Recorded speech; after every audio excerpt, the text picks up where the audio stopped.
In September 1975, IBM released a computer called the 5100. It weighed 50 pounds and had a built-in screen about the size of a paperback novel. It cost anywhere from $9,000 to $20,000 depending on the model. It was one of the first portable computers ever mass-produced, and by the early 80s, almost no one remembered it existed. But the engineers who built it knew something about it that IBM didn't want the public to know. Buried inside that 5100 was a hidden function. It's an interface between the machine's surface-level code and the powerful emulator underneath, one that could talk to IBM's massive System 370 mainframes, the kind of machines that ran entire countries, banks, governments. The 5100 could reach into those systems in ways no desktop computer was supposed to. IBM told the engineers to keep their mouths shut. Competition could use it against them, so for 25 years, they did. Now, on November 2nd, 2000, somebody logged onto a small internet forum called the Time Travel Institute. They created an account under the name TimeTraveler_0 and started describing in detail a machine that could move a human being through time. Two notable things: they weren't ranting and they weren't vague. In fact, they calmly laid out the 6 components required for a functioning time displacement unit. The user said that they were from the future. They answered every question, posted photographs, and engaged in debates about physics with people who actually understood physics. And when someone asked them why they were here in our time, in the year 2000, they said they'd been sent back from the year 2036 to retrieve an IBM 5100 computer. That the 5100 had a hidden capability that wasn't publicly known, a function that could translate between old IBM programming languages and modern systems. It was needed to fix a critical problem with a Unix-based infrastructure before a catastrophic timeout era in 2038. The user also said that they'd been selected for the mission because their grandfather was one of the engineers who built the machine in Rochester, Minnesota in 1975. For 4 months, this person posted on public forums under the name John Titor. Titor described a future shaped by civil war, nuclear exchange, and the total collapse of the world you and I are sitting in right now. He described the time machine down to the serial components. He provided descriptions of his unit, his training, his family. He answered hundreds of questions from strangers with patience and consistency that pointed in the opposite direction of a hoax. And then on March 24th, 2001, John Titor typed one final sentence: "Bring a gas can with you when the car dies on the side of the road." And he disappeared. 4 years later, a journalist in Rochester tracked down one of the original IBM 5100 engineers, a man named Bob Dubke, and Bob confirmed it. The hidden function was real. It was his personal contribution to the machine, and IBM suppressed it. Until John Titor described it on that message board in the year 2000, almost nobody outside that engineering team knew it existed. So here's the question you're going to be asking yourself during this video. How did a stranger on the internet in the year 2000 know something that only a handful of retired IBM engineers were supposed to know? I'm John Genoa, and you're watching America's Strangest History. This is the man from 2036. First up, you need to understand what the internet looked like in the year 2000. 350 million people on the planet had access. That's it. Most of them were on dial-up modems, so you'd pick up the phone, hear that terrible screech, you'd wait 30 seconds for a single page to load. There was no YouTube, no Reddit, no social media. If you wanted to talk to strangers about something weird, UFOs, government conspiracies, the nature of time, you went to message boards, forums, tiny communities where maybe only a few hundred people were reading what you wrote. And there was one show that connected all those people. Coast to Coast AM, hosted by a guy named Art Bell, broadcasting out of a trailer in the middle of the Nevada desert to millions of listeners 5 nights a week. Art Bell's show was the clearinghouse for everything on the fringe. UFO sightings, government black projects, unexplained phenomenon, and Art had forums, online message boards where his listeners would gather and argue about everything he covered. He also had a habit of opening his phone lines and inviting anyone who claimed to be a time traveler to call in. Now, some of them were sad and some were clearly messing around, but a number of callers were creative enough to hold Art's attention, at least for a few minutes before he moved on. Now, separate from Art Bell's world, there was a much smaller community, a forum called the Time Travel Institute. It was exactly what it sounds like, a handful of people having honest conversations about whether time travel was theoretically possible, including physicists, hobbyists, and people who read too much Stephen Hawking and wanted somewhere to talk about it. On November 2nd, 2000, a new user registered on that forum. The username was timetravel_0, and the first post wasn't a story or a claim. It was a technical description. 6 components. That's what the user laid out. The 6 things you would need to build for a functioning time displacement unit. An electron injection manifold to alter mass and gravity around 2 microsingularities. A cooling and ventilation system. Gravity sensors, a variable gravity lock, electron storage batteries, and an onboard computer that controlled it all. The language was calm and specific. I might go so far as to say it's almost boring in its precision, the way an engineer talks about something that they've worked with. This isn't what I'd expect from a crackpot talking about something they imagined. Other forum members started asking questions. Timetravel_0 answered every single one. When challenged on physics, the user didn't get defensive. They engaged. They agreed. They cited Frank Tipler's work on rotating cylinders and referenced Kerr metrics for rotating black holes. They discussed the Everett-Wheeler model of quantum mechanics and the many worlds interpretation. Talked about this stuff as if it was settled science where they came from. In January 2001, Timetravel_0 moved to Art Bell's forums, which required a real name or at least a pseudonym to post. The name they chose was John Titor, and that's when the story started to come out. John said that he was an American soldier born in 1998 in Florida. In his timeline, he'd grown up during a civil war that tore the United States apart. He joined the military unit at age 13. By 2036, the war was over, but the world that he left was broken, and the technology that survived was fragile. His government developed time travel. He was one of 7 people in his unit assigned to temporal missions, and his specific mission was to travel to the year 1975, retrieve an IBM 5100 computer, and bring it back to the year 2036. Got that? He said the trip to 2000 was a personal detour. He stopped in to visit his family. His younger self was a toddler in Florida. He wanted to collect family photographs that would be destroyed in the war, and while he was here, he decided to talk to people, answer some questions to leave a record. Over 4 months, he made 151 posts across multiple forums. He described his time machine, the C204 gravity distortion unit, manufactured by General Electric,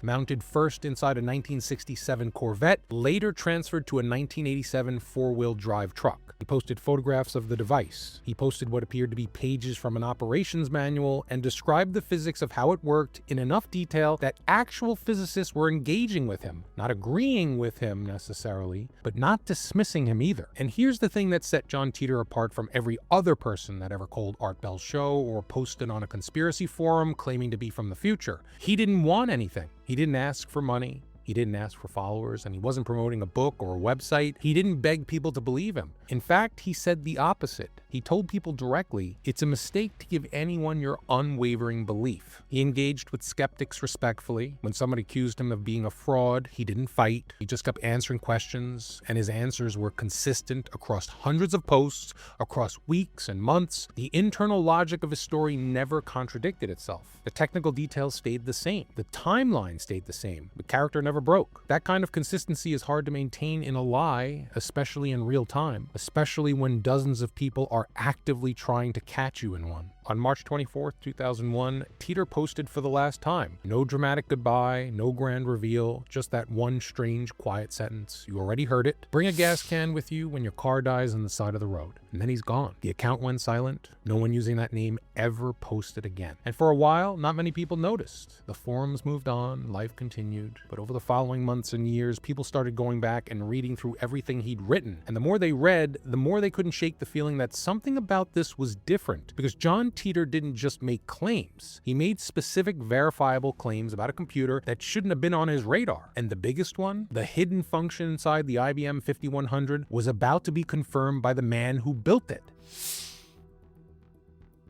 John Titor said that he was born in 1998 in Tampa, Florida. That in the year 2000, when he was posting on those forums, his infant self was in a crib a few miles away from wherever he was sitting at a keyboard. He said he was a soldier, that he'd grown up during a civil war that started tearing the country apart when he was 6 years old. By 13, he was carrying a shotgun with an infantry unit in Central Florida, living, running, and hiding in the woods and rivers. By the time the war ended, it wasn't because anyone won. It ended because Russia launched nuclear strikes against American cities in 2015, and there was no one left to fight over. 3 billion people dead worldwide. The United States fractured into 5 regions. The capital moved to Omaha, Nebraska. Western Europe and China were destroyed. Russia somehow became America's largest trading partner. And the survivors, the ones who left the cities before the bombs, they rebuilt small, decentralized communities. Farming, hunting, rationing electricity, using CB radios because the communication grid was gone. They were printing on manual presses because computer printers don't run on 12 volts. This isn't a gleaming sci-fi future. It's kind of disappointing. No flying cars, and this is far from being a utopia. Titor described a world that felt more like 1890 than 2036, except it had time machines. It's curious. He said time travel was developed by CERN and General Electric, and it wasn't a secret in 2036. It was a military tool. His unit had 7 people assigned to temporal operations. Most missions went to the windows between 1960 and 1980 to retrieve technology and information that was lost in the war. The further you traveled from your origin point, the less confident that you could be that you'd land on the right world line. Titor said that his timeline diverged from ours by roughly 2.5%, meaning events in his past might not play out identically in our future. Now for the machine itself.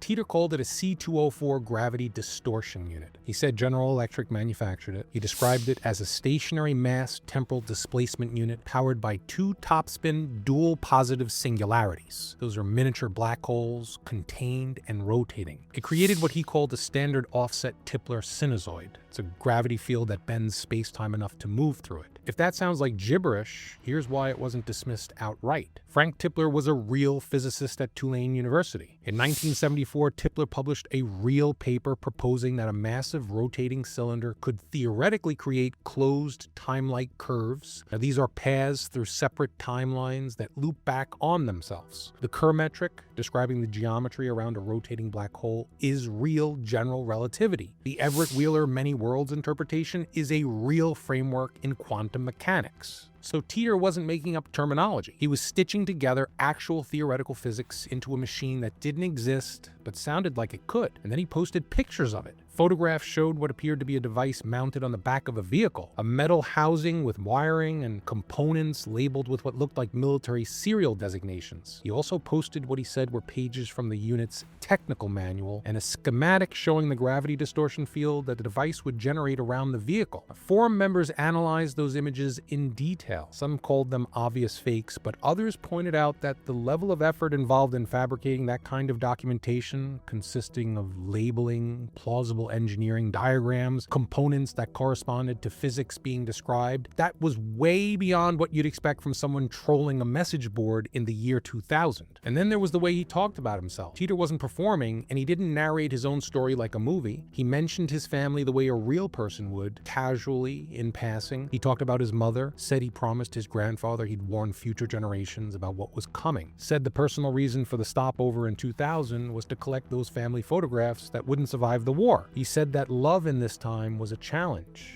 and that knowing you can go back and fix a mistake, but choosing not to, was the hardest part of what he did. He wasn't cold, more detached. He sounded like somebody who lived through something terrible and made a kind of peace with it that most people couldn't understand. And one more thing, when people challenged him, when they called him a liar, demanded proof, told him to predict the Super Bowl or the stock market, he never took the bait. He said, off the top of your head, can you tell me if it rained in Atlanta this time last year? Do you think time travelers carry sports references with them? He told them it was a mistake to give anyone unwavering belief, including him. Now that response, calm, self-aware, almost philosophical, is the opposite of how fraud behaves. Fraud wants you to believe. Titor seemed almost indifferent about it. Curious. He told you exactly what was coming, when and where. He described a civil war, a nuclear exchange, the collapse of everything you take for granted. He showed up, said what he had to say, and left. So now for the good part. What exactly did he say was coming, and how much of it came true?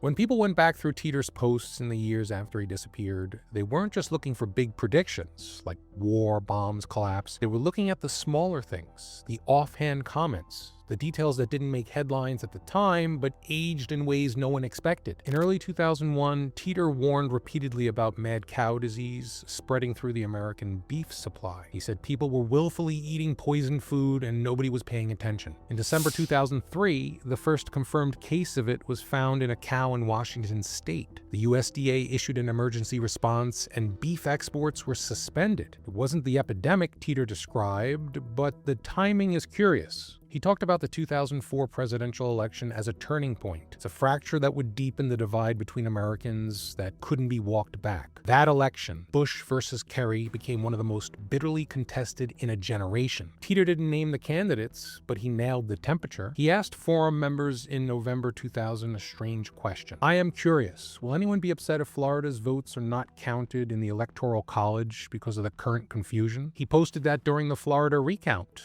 before Bush versus Gore was decided by the Supreme Court. Now, at the time, most people assumed that the recount would resolve itself normally. Titor treated it like the opening act of something much worse. He said the government was already building the tools to spy on its own citizen. He referenced non-lethal weapons being marketed for military use overseas that would eventually be turned inward. He said, when they use the word enemy, they're talking about you. 8 months after his last post, September 11th happened, and within weeks, the Patriot Act passed. It's the most sweeping expansion of domestic surveillance in American history. Now, he didn't predict 9/11, he never mentioned it, but the world he described, a government tightening its grip on civil liberties while its citizens trade freedom for feelings of safety, was the world that showed up at America's door on September 12th, 2001. That's for sure. He described a country splitting along urban and rural lines, city versus country, and order versus rights. People who wanted security clustered together in urban centers, people who wanted independence to move outward. If you've ever watched American politics over the last 20 years, if you ever looked at a county-by-county election map and seen that red and blue divide where cities and farmland are, you've seen exactly the map Titor described. He even told people to look at a voting map in 2001. It's curious. None of this was precise. He didn't give dates you could circle on a calendar or name specific events. He sure wasn't Nostradamus, but he captured a direction, a trajectory that turned out to feel more accurate with each passing year. And that's a different kind of unsettling than getting a prediction right, because it means either he saw where things were heading or he understood the forces already in motion well enough to project them forward. And he already explained why the specifics might not match, remember? He said every world line is unique, that his past and our future would share broad patterns but not identical events, that a 2.5% divergence between his timeline and ours meant that some things would land differently. Now that framing gave him something almost no other self-proclaimed prophet has ever had, a built-in, philosophically coherent explanation for being wrong. And it wasn't something he invented after the predictions failed. He said it on day one, before anyone could test a single claim. Curious. By 2003, Titor's posts were compiled on a website called JohnTitor.com, run by a man named Oliver William. The posts were organized chronologically. People could read the entire thing start to finish like a novel, and a foundation, registered in Florida, published them as a book. John Titor, A Time Traveler's Tale. Used copies would eventually sell for over $100. One was used in preparation for this video. Someone was making money. Someone registered a trademark and set up a for-profit LLC with no office and no address, just a P.O. box in Kissimmee, Florida. And that's where this mystery stops being about time travel and starts being about something more ordinary. Because every hoax, no matter how elegant, eventually leads to a person. And the trail to find that person starts with an Italian television show, a private investigator, and a family of brothers who all happen to work in computers. The John Titor Foundation was registered as a for-profit LLC on September 16, 2003. It had no office, no headquarters, no employees on record, just a rented P.O. box in Florida about 20 minutes from Disney World. Now that same year, the foundation published the book and registered John Titor as a trademark with the United States Patent and Trademark Office. Now let that sit for a second. Somebody trademarked a time traveler. I don't understand it. And I'm a lawyer. In 2006, a lawyer named Larry Haber contacted George Norrie, Art Bell's successor on Coast to Coast AM. Haber said that he represented a woman named Kay Titor, John's mother. Norrie interviewed her on the air with Haber acting as a phone intermediary. She never appeared in person or on camera. The interview never produced anything verifiable, just a voice on the other end of the line filtered through a lawyer. Nobody's seen K. Titor and nobody's seen John Titor, but somebody was collecting revenue from the book sales, and that somebody had legal representation. In 2008, the Italian television program Voyager hired a licensed private investigator named Mike Lynch to find out who was behind this maniacal mischief. Lynch ran every database available to him and found no birth record, no death record, a military record, or any documentation from anyone named John Titor anywhere. The name didn't exist outside those forum posts and that P.O. box. But the P.O. box was productive. Lynch traced the foundation back to its registered agent, Larry Haber, entertainment lawyer based in Florida, same guy who contacted Coast to Coast, same guy who claimed to represent the mother, and with an IP address tied to the Titor post, geolocated to the same area.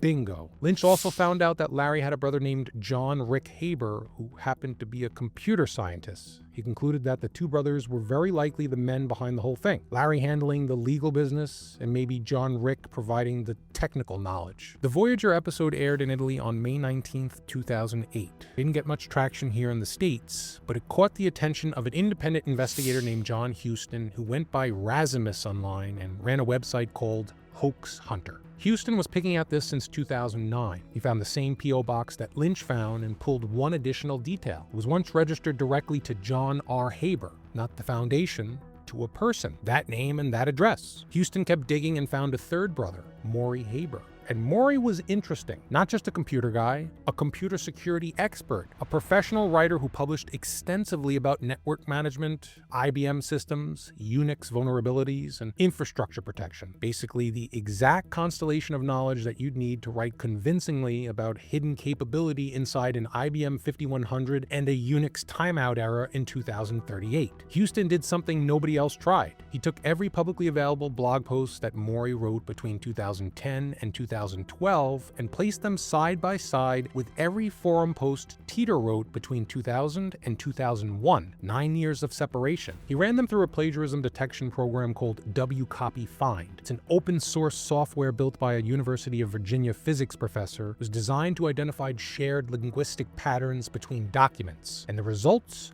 were staggering. 2 6-word exact phrase matches, 5 5-word matches, 61 4-word matches, and over 40 3-word matches. Hundreds of 2-word pairs and shared uncommon vocabulary. But the phrases weren't the smoking gun, the contractions were. Unlike me, for instance, both Titor and Maury Haber almost never use contractions. Do not instead of don't. I am instead of I'm. You will instead of you'll. It is instead of it's. You get the picture. Across thousands of words spanning nearly a decade, the pattern holds. Is it a coincidence? Or is it a fingerprint? Both associate the word infrastructure specifically with computer systems, not roads or buildings or cities. Both use thwart paired with attack. Both use snapshot in connection with time. Both reference Stephen Hawking's books. Both demonstrate deep expertise in IBM architecture and Unix. And neither one, across everything that's ever been written, mentions Apple. Not once. It's kind of curious. Houston went public, said he was 100% confident Maury Haber authored the Titor posts. The Haber family never confirmed it. They never denied it either. Now, if this was a clean whodunit, that's the ending. Lawyer brother sets up the business. Computer scientist brother writes the posts. P.O. box in Florida. Case closed. Go home. But it doesn't end here, because in 2015, somebody else came forward and said, actually, I did this. And his explanation doesn't just offer a different suspect, it reframes the entire question of who John Titor was. His name is Joseph Matheny, born Chicago, 1961. By the mid-90s, he was working in Silicon Valley, Macromedia, Netscape, then Adobe. He holds patents in predictive algorithms and software design, and he's been described as a first-wave cyberpunk. And long before John Titor ever logged onto a forum, Matheny had already proven that he could use the internet to make thousands of people believe in something that never happened. In 1988, Matheny and a small group of collaborators started a project centered on a real place. Ong's Hat. It's a ghost town in the Pine Barrens in New Jersey. Nothing there but trees and a dirt road, but Matheny built a story around it. He said scientists working at the compound in Ong's Hat discovered a way to travel between dimensions using a device called the Egg. They tested it and it worked. Then they disappeared, crossed over into another reality, and never came back. Now here's where it gets relevant. He distributed it as if it was real. Photocopied pamphlets were passed hand to hand. posts on electronic bulletin boards. This is the late 80s, before the web existed. Fake academic papers, forged documents,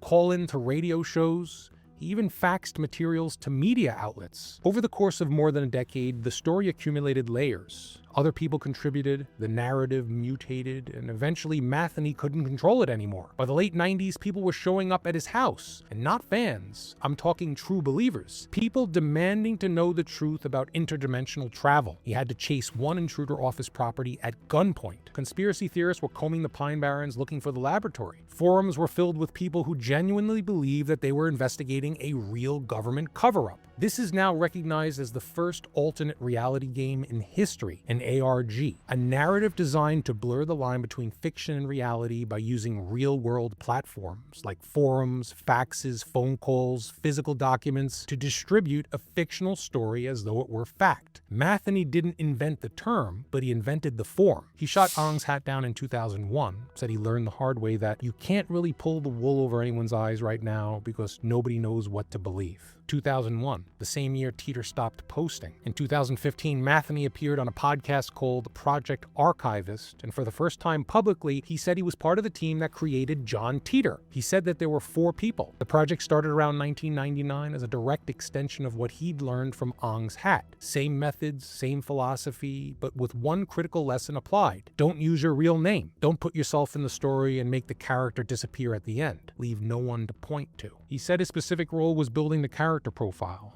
the backstory, the Civil War politics, the emotional texture of the person posting. He said the character was modeled on the soldier from the movie Terminator, a man sent back on a mission haunted by what he'd seen. And he said something else. He said it was his idea to put the IBM 5100 in the story. He called it a wink and a nudge, something so oddly specific that any reasonable person would recognize the whole thing as a put-on. He said he wanted intelligent readers to think, okay, this is clearly fiction, but it's good fiction, so I'll keep reading. He said the goal was to create a modern myth on the internet, a story where the hero vanishes at the end, pulled up into heaven, walks into a cave, flies into the sunset, and no one can ever prove who was behind it. He also said something that directly contradicts the Haber investigation. He said Larry Haber stole the John Titor intellectual property from their group and monetized it without their permission, that Larry was contracted and told to stop selling the book. Larry Haber denied this, says he never received any such call. So now you've got 2 origin stories that can't both be true. The Haber theory says that it was a family operation, a computer scientist brother writing the posts, a lawyer brother handling the business, a P.O. box in Florida, and a trademark filing. Straightforward fraud with profit motive. The Matheny theory says this was a collaborative art project by 4 people who never intended to make money off it.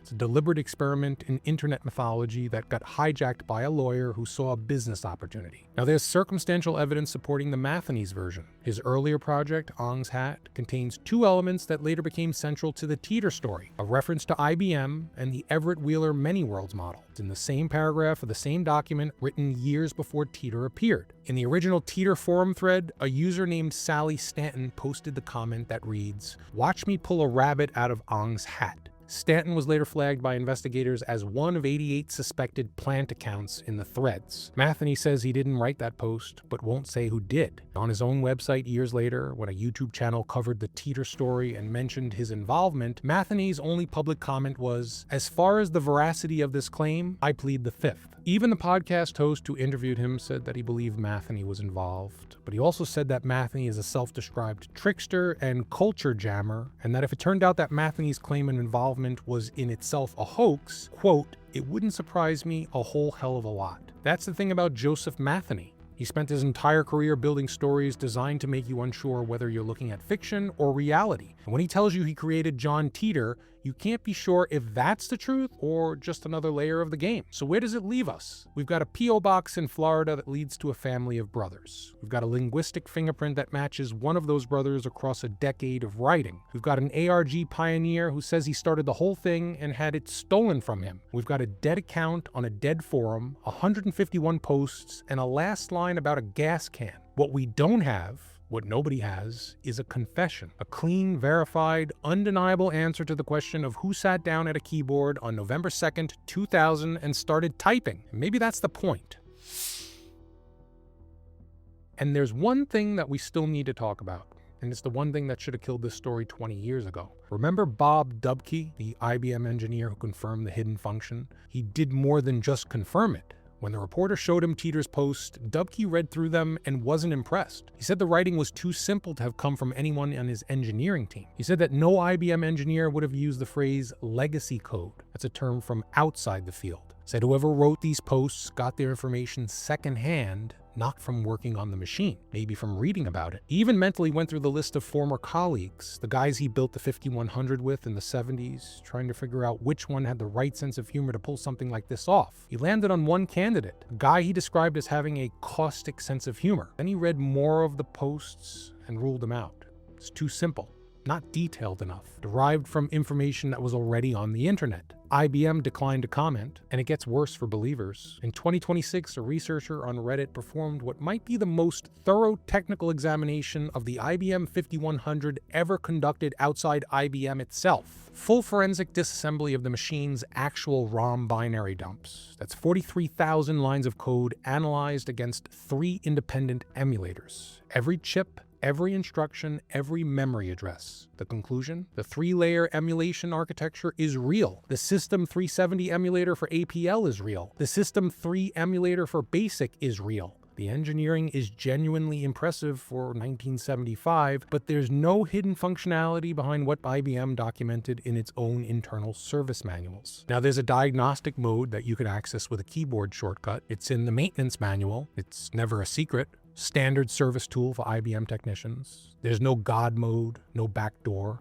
no suppressed capability that would justify sending a soldier back from 2036 to retrieve one. It's curious. And there's one more detail that almost nobody talks about. Titor posted a photograph of the computer he said he retrieved. The machine in the photo appears to have dual 8-inch floppy drives. The IBM 5100, the model Titor specifically named, the one from 1975, doesn't have floppy drives. It has built-in tape cartridges. The machine in the photo looks like an IBM 5120, which wasn't released until 1980. If you're a time traveler sent on a specific mission to retrieve a specific computer from a specific year, getting the model wrong is a problem. So what are we actually looking at here? A man who knew about a real but obscure technical feature of a forgotten computer, but got the details wrong in ways an actual engineer wouldn't? A set of predictions that captured the mood of the next 20 years but missed every specific event? A photograph that might show the wrong machine? A linguistic fingerprint pointing to a computer security expert in Florida? A self-described culture jammer in California who says the whole thing was performance art? How about a lawyer who trademarked a time traveler? And 151 forum posts that generated more analysis, more debate, and more obsession than anything ever written in the early internet. We have a man in Tulsa, Oklahoma named Marlon Pullman who took Titor's physics seriously enough to file an actual United States patent application for a time machine, a method of gravity distortion and time displacement based on Kerr singularities and the Tipler models, the same terminology Titor used. The patent examiner rejected it, pointed out that Pullman hadn't demonstrated the ability to actually do any of the things that he described. Pullman was later arrested on charges unrelated to time travel and went to prison. A Japanese studio turned the story into an anime called Steins. It became one of the highest-rated anime series ever produced. IBM sponsored tie-in content, and millions of people who never read a single Titor post knew the story because of that show. Coast to Coast AM discussed Titor for over a decade after his post ended. The book sells for $130 used. Researchers are still running forensic analysis on the 5100's ROM dumps, looking for something that isn't there. The Titor posts themselves are still archived, still analyzed, still argued over 25 years later. But why? 151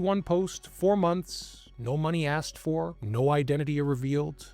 The story won't die. I think the answer is simpler than anyone wants to admit. John Titor, whoever he was, understood something about people that most people don't understand about themselves. We don't want predictions or proof. We want to feel like somebody out there knows what's coming and cares enough to warn us, even if we won't listen, even if the warning doesn't help.